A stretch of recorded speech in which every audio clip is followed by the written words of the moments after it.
Thank you for joining us, everyone. For those that don't know me, I'm Andrew Fellows, Assistant Director in Health Team at CDC, and work across our health programmes on special educational needs, but also learning disability, autism, as well as part of our strategic partnership.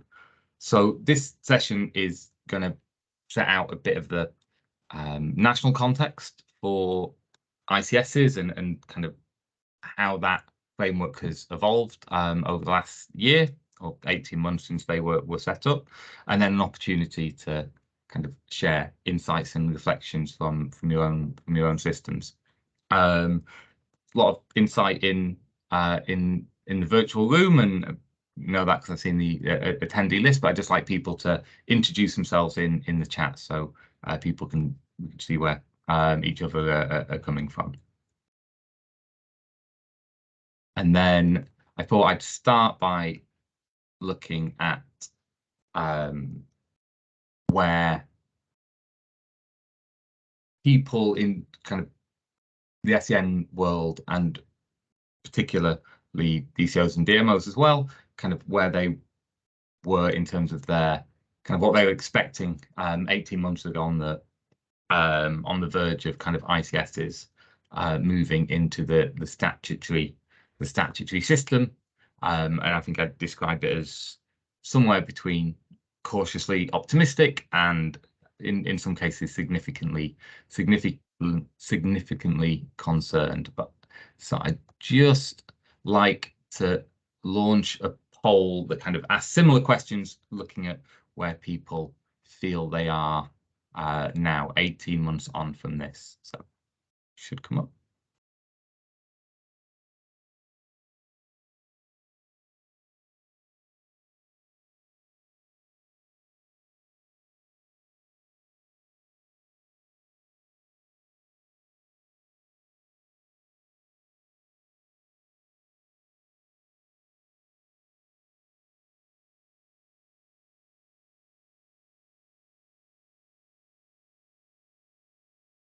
Does that poll come up, Kate?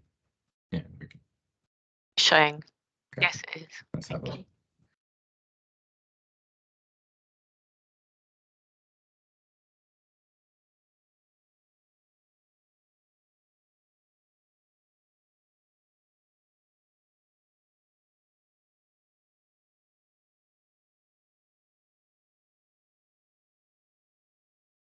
Okay, looks similar in terms of cautiously optimistic and a system that's developing. And we'll share the results of the polls alongside this. If there were any top answers, I was going to ask people to reflect on them, but it doesn't seem that there is. Everyone's kind of in the middle at the moment. So I'm going to quickly talk through just some of the basics of the framework, and then kind of look at some of the specifics and ask kind of for people's own reflections on what it looks like in their system, because I think it's very clear that the ICS framework contains a lot of scope for different areas to make their own decisions about how they want it to look and feel and develop in practice. So people will be aware of kind of the emergence of ICSs and fundamentally what they were set up to do. I just wanted to highlight how initially, after a lot of experimentation and focus on building place-based partnerships, the proposed legislation kind of excluded children and young people very explicitly, both from the white paper and the legislation. So as a result of some policy influencing and lots of motivated members of the House of Lords, some changes were made, because children and young people, as much, if not more than anyone else, need to be able to benefit from the integration of services and within the health system and between the health system and partners, and that's absolutely central to meeting some of the challenges we heard about earlier in the morning. But this session's looking at kind of how those reforms have been implemented and what the new structures are beginning to look like. Somewhere between NHS England's initial set of plans that they published and the Department of Health's white paper that set out the kind of legislative programme and what they were proposing to do in more detail, kind of a new structure was introduced, and it introduced the integrated care partnership. So there's the integrated care board, which is, I'll talk about what each of them are responsible. But yeah, the integrated care partnership was introduced quite late on into the process, and so the ICP is there to set the direction of travel for the kind of health and social care and wider system. So not just focused on NHS delivery, and it's in essence a joint committee of the ICB in that area and the local authorities, and it has to set out a strategy for how collectively the system is going to improve health and wellbeing outcomes, address inequalities, reduce health disparities, and improve performance, and that needs to focus on children and young people's health and well-being and the integration of children's services. No specific send requirements in that plan, but in the strategy. But the strategy should be based on the health and well-being boards, JSNAs in that area, and that's the kind of real tension in the system, because we know that JSNAs are not always as solid, not always as detailed, don't always represent the needs of children and young people, and children and young people with SEND as much as we would like. But ICP should also consult children's system leaders, children and young people themselves and their families when forming these strategies. And the guidance is also clear that the strategies and ICP kind of activity should enshrine the principle of subsidiarity, which means it only does things at an ICS level if there's a good reason to do so and it meets the 3 tests that are set out here. So it needs to be done at a population level that's bigger than individual local area or place footprints. It needs to address kind of unwarranted variation in care and outcomes, or it needs to achieve better outcomes for people, including children and young people, by tackling, and these are self-identified, what are described as wicked problems, intractable problems. So some of the really challenging issues that the ICS as a whole is struggling to deal with. The ICB, in contrast, is the responsible body for kind of allocating the NHS budget and planning the delivery of health service in the ICS area. And the board brings together representatives from healthcare providers and local authority representation and other partners. And in the guidance, the board has elements of both an organisation and a partnership. And I think in individual ICSs, the kind of weighting between those two can feel slightly different. Its purpose is to deliver the NHS kind of core requirements and promote the integration of services. And it does that through, amongst other things, setting out a 5-year rolling 5-year joint forward plan that has to take into account the ICP strategy, how the ICB is going to deliver the expectations in the long-term plan, and that includes the commitments around reducing inpatient care for children and young people who are autistic or have a learning disability. There's no SEND specific elements of the long-term plan, and it must align with 3 principles. And we've been looking at the plans and the strategies very recently with a group of other health organisations, and we'll talk about kind of the very initial findings that we've had from that. The ICB must publish an annual report that sets out how it's met its safeguarding and SEND duties, and also, as people be really aware, having to make 30 to 40% kind of running reductions in its running costs, which are very significant workforce challenge and capacity challenge that ICSs are working through at the moment. ICSs have requirements around system leadership for children and young people and SEND. So the Integrated Care Board needs to have an exec, and this was the result of the changes to legislation, must have an executive lead for children and young people. Basically has a line of sight and ultimate responsibility for the delivery of services to all the children, young people within the ICB footprint, but also an executive lead for special educational needs and disability. And the not guidance, but document that was published by NHS England sets out in more detail some of the elements of that role, what it's expected to do in terms of delivering the statutory requirements, supporting the improvement plan, ensuring effective co-production, ensuring sufficient capacity and support for the DCO role, DMO role, working with NHS England on an ongoing basis on that, as well as information sharing arrangements, data dashboards, and ensuring collaboration with a wider system. But we know that the chief executive, the lead role with SEND responsibilities, part of a broader portfolio, and there needs to develop this kind of structures beneath the chief beneath the executive lead. So emerging head of SEND at ICB level, senior responsible officer at place, leads within provider collaboratives. But at present, there's no specific guidance or expectations about what that looks like at the moment, and that's something that NHS England will be working with kind of ICSs at a regional level on, kind of looking at what those processes look like, what they should look like, sharing best practice, sharing examples.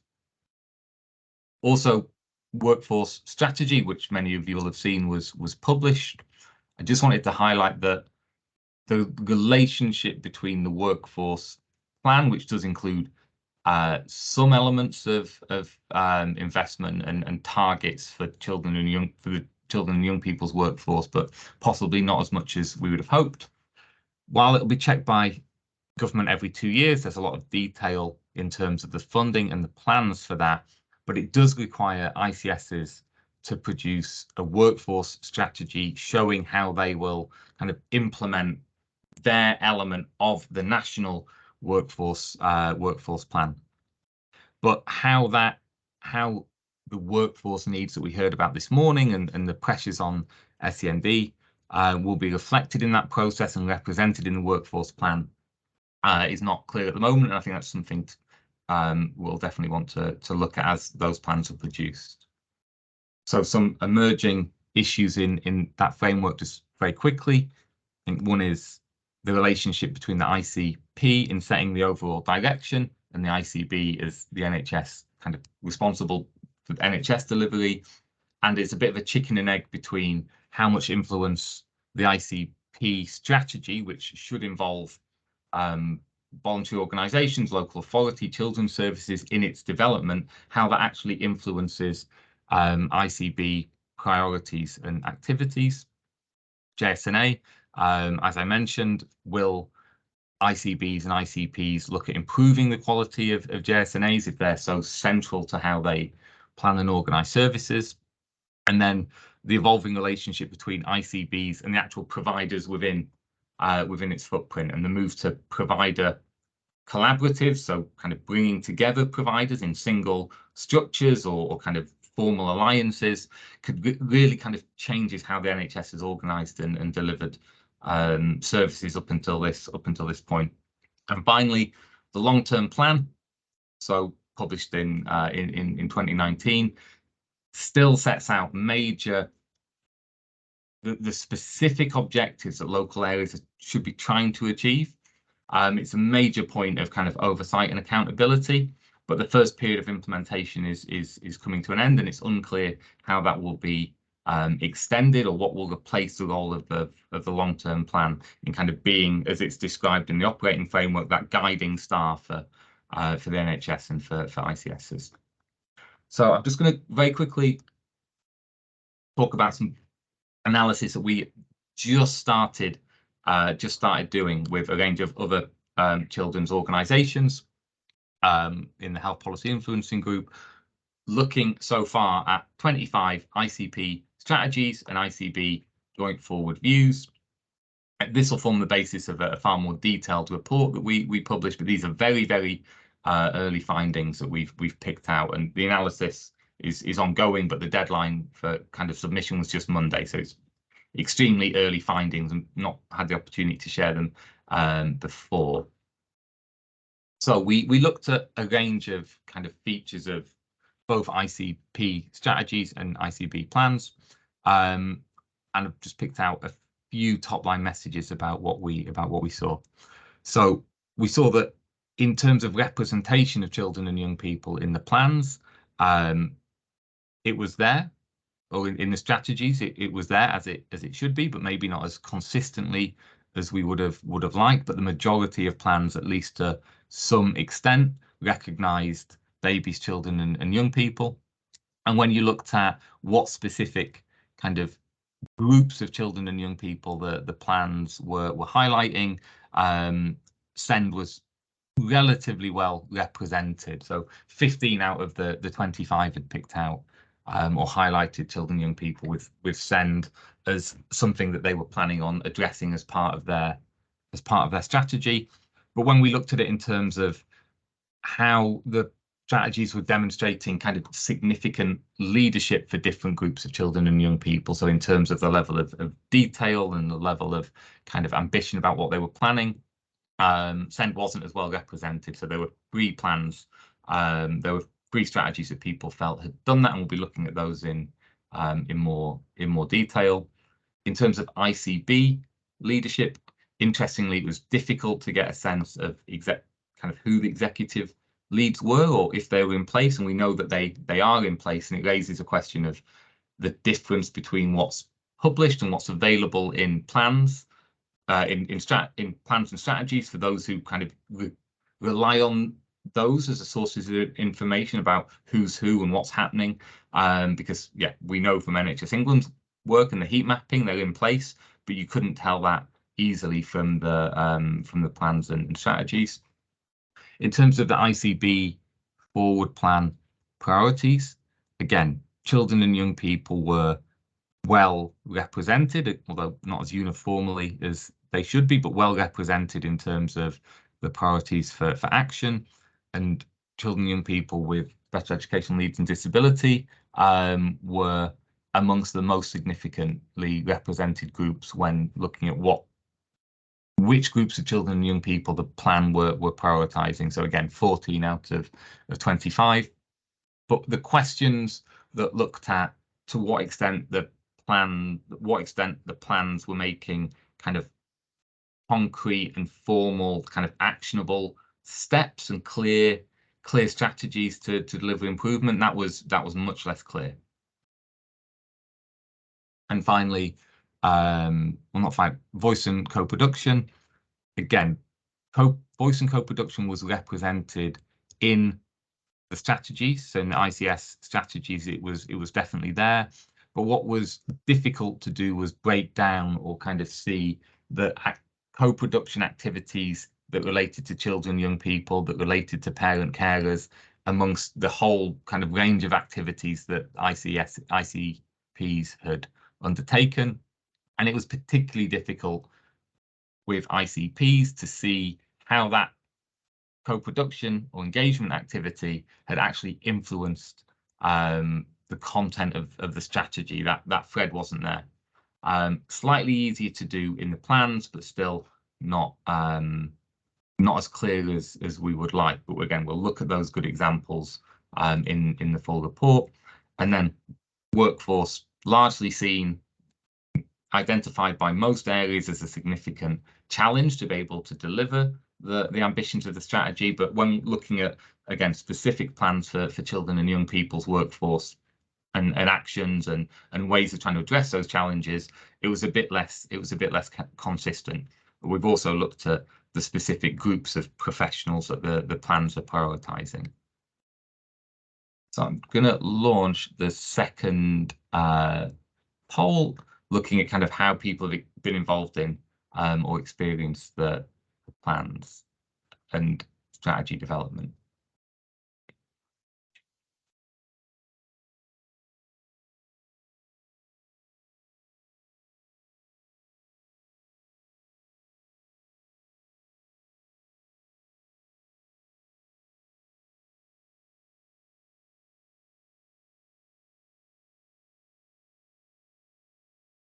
Sorry, not able to access that poll for some reason, which is frustrating.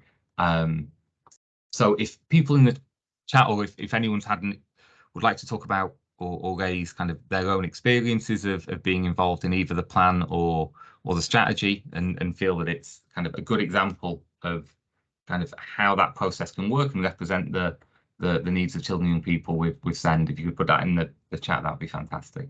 I'll circulate the the poll after the session. Sorry about that.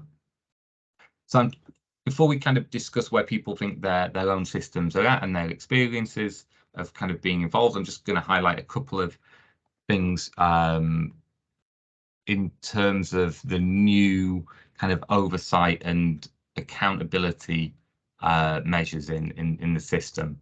And this is kind of following the Hewitt review, which the government commissioned basically to look into or review the kind of oversight and governance arrangements and the relationship between central government, NHS England, and ICBs.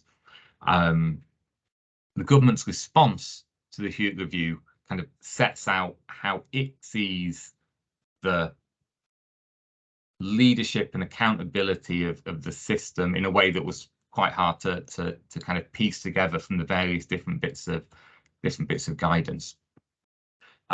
So the national system level leadership set out by the NHS mandate, and it really focuses on COVID recovery and elective care backlogs, but also the delivery of the long-term plan, and requires the NHS England to deliver contributions to the NHS workforce plan.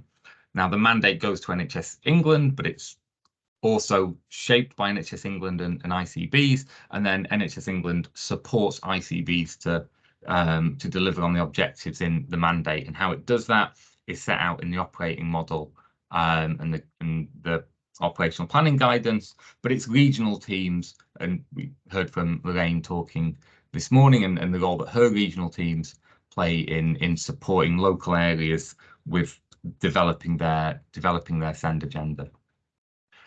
In terms of accountability, there's the NHS oversight framework that sets out how this will be done, and sets out what the role of regional teams in general are, and how they work with ICBs, and the creation of individual memorandums of understanding between ICBs and NHS England about what that process will look like. ICPs are responsible to CQC, will undertake a review of each ICP. They don't review or they don't inspect ICBs. CQC are developing that framework at the moment to basically say, well, what does an ICP look like? What does it do in the system? How will we assess it?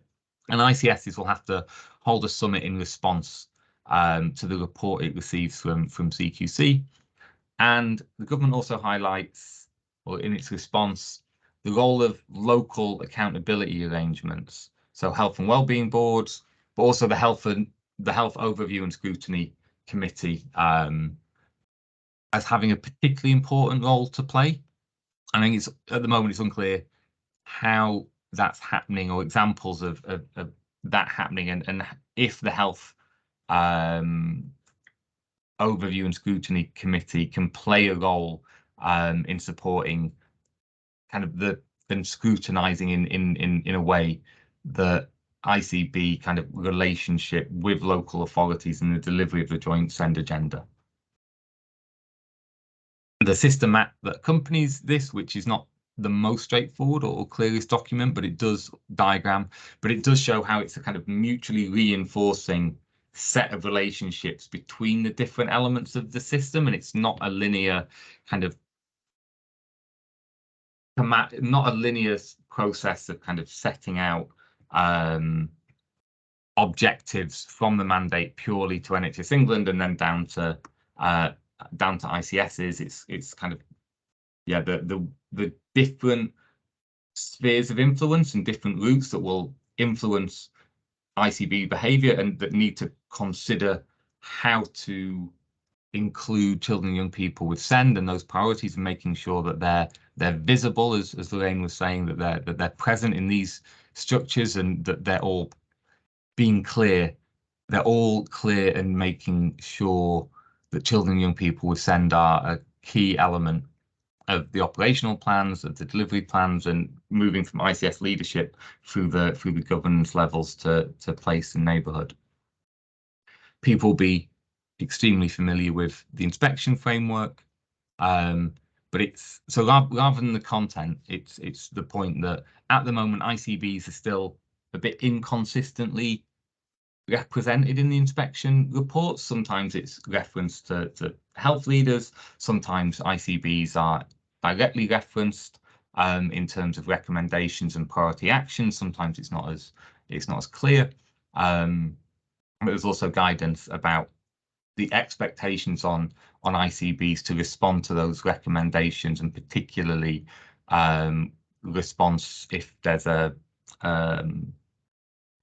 inadequate judgment, and the expectation to play a key role in the improvement board.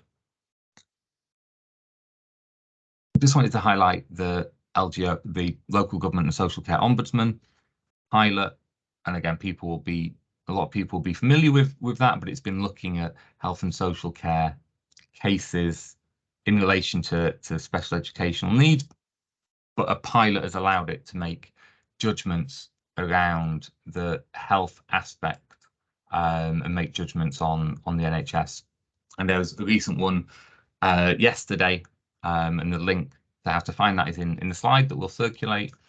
But it found there was a distinct or total lack of CCG oversight of the health content of an EHC plan, led to a long waiting list for an assessment for an intervention that had been provided and been shown to be beneficial in a previous area, and the subsequent lack of where the young person had been resident in a previous area, the subsequent lack of provision for over a year, most likely put the young person at risk of harm, and the recommendations made to the successor ICB and the local authority were to, one, apologise for the harm caused to the young person and their family, to pay fines in recognition of that, but also within 8 weeks to develop a joint policy arrangement, basically to deliver the code of practice, to deliver the Children and Families Act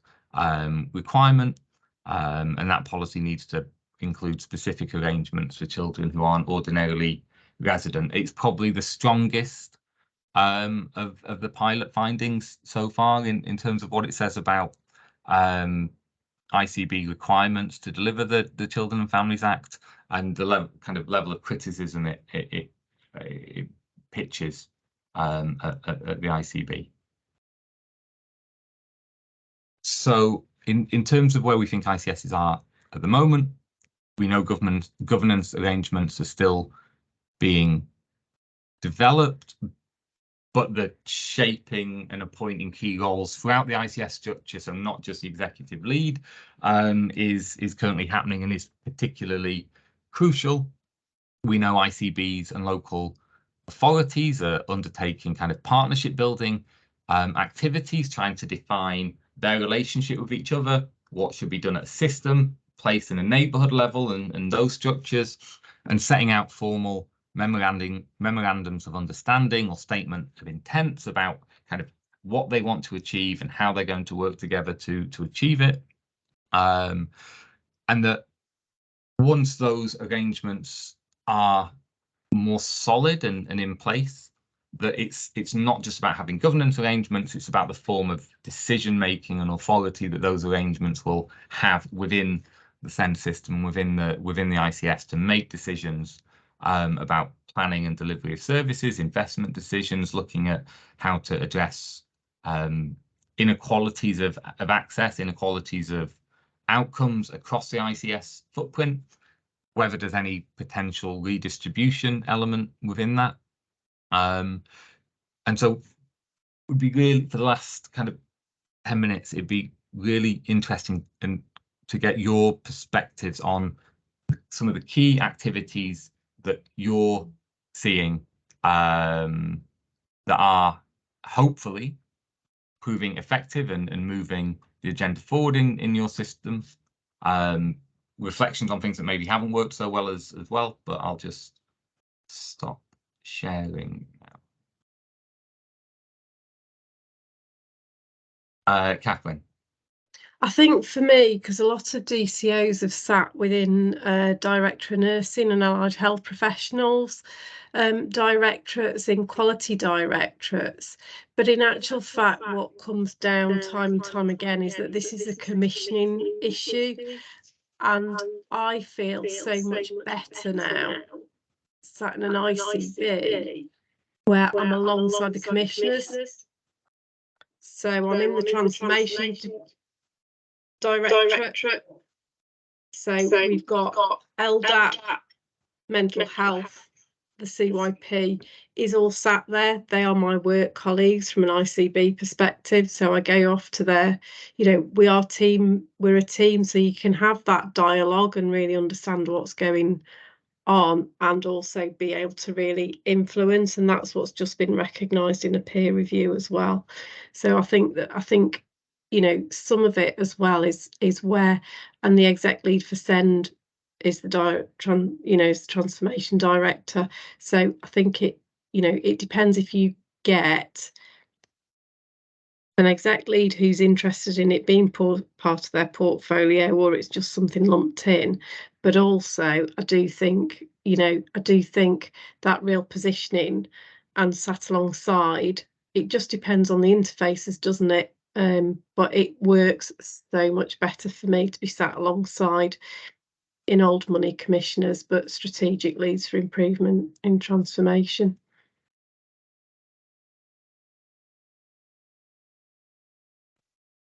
So thanks, Catherine. It's really helpful to hear that. Yeah, an example of where it's kind of moving to kind of a positive change. I probably want to talk to you a little bit about how that is represented in governance forms, and particularly kind of where it's sat. That'd be really helpful. Any other reflection? Yeah, definitely. Any other kind of reflections or insights about things that have been helping develop the agenda within your ICS footprint, or challenges as well?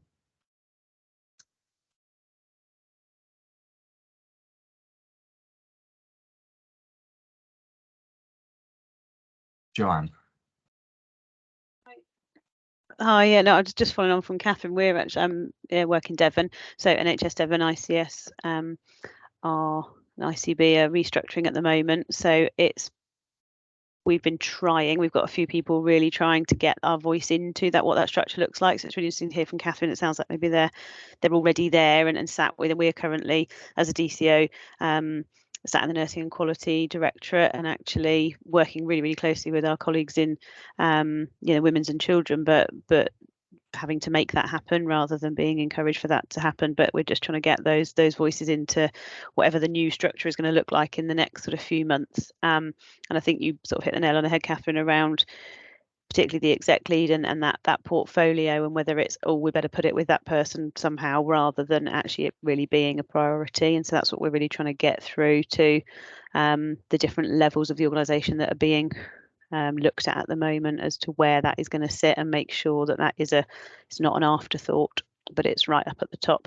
So we just need to watch this space for the next few months and try and be actively involved as we can. But I think there's quite a few of us that are a bit concerned around how that will sort of pan out.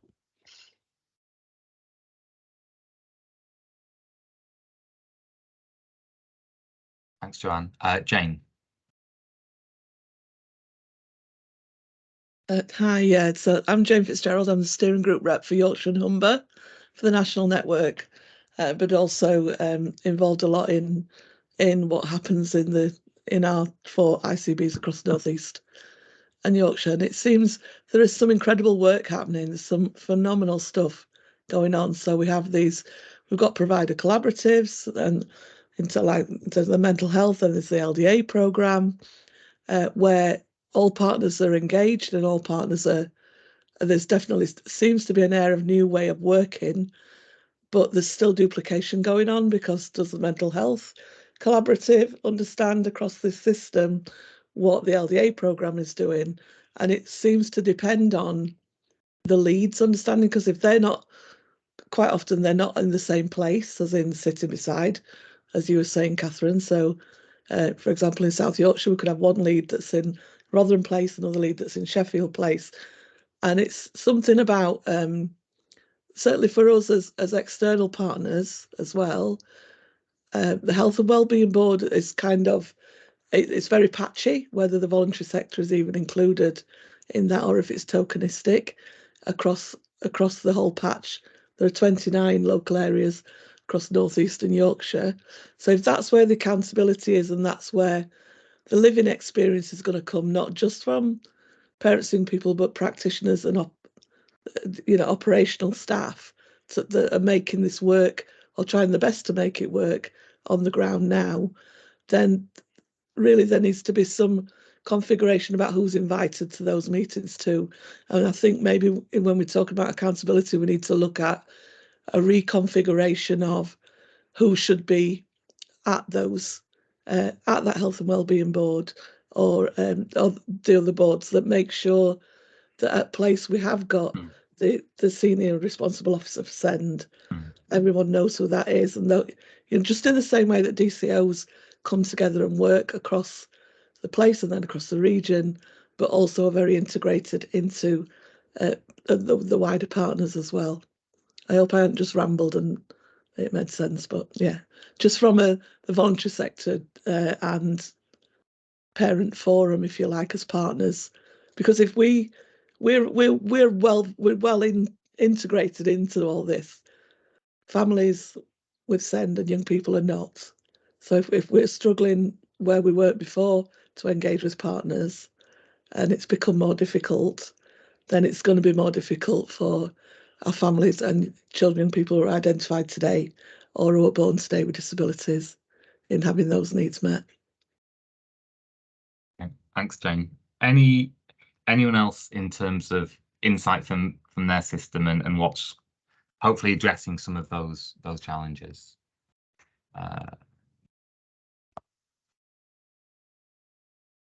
We've just got a couple of minutes left now. Okay. If there's any last thought.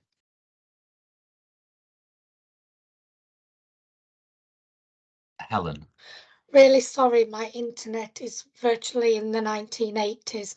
I just think I'm senior lead nurse for children and young people, and I'm DCO, and obviously I do sit in at Place up in West Yorkshire, in Calderdale, a really small local authority.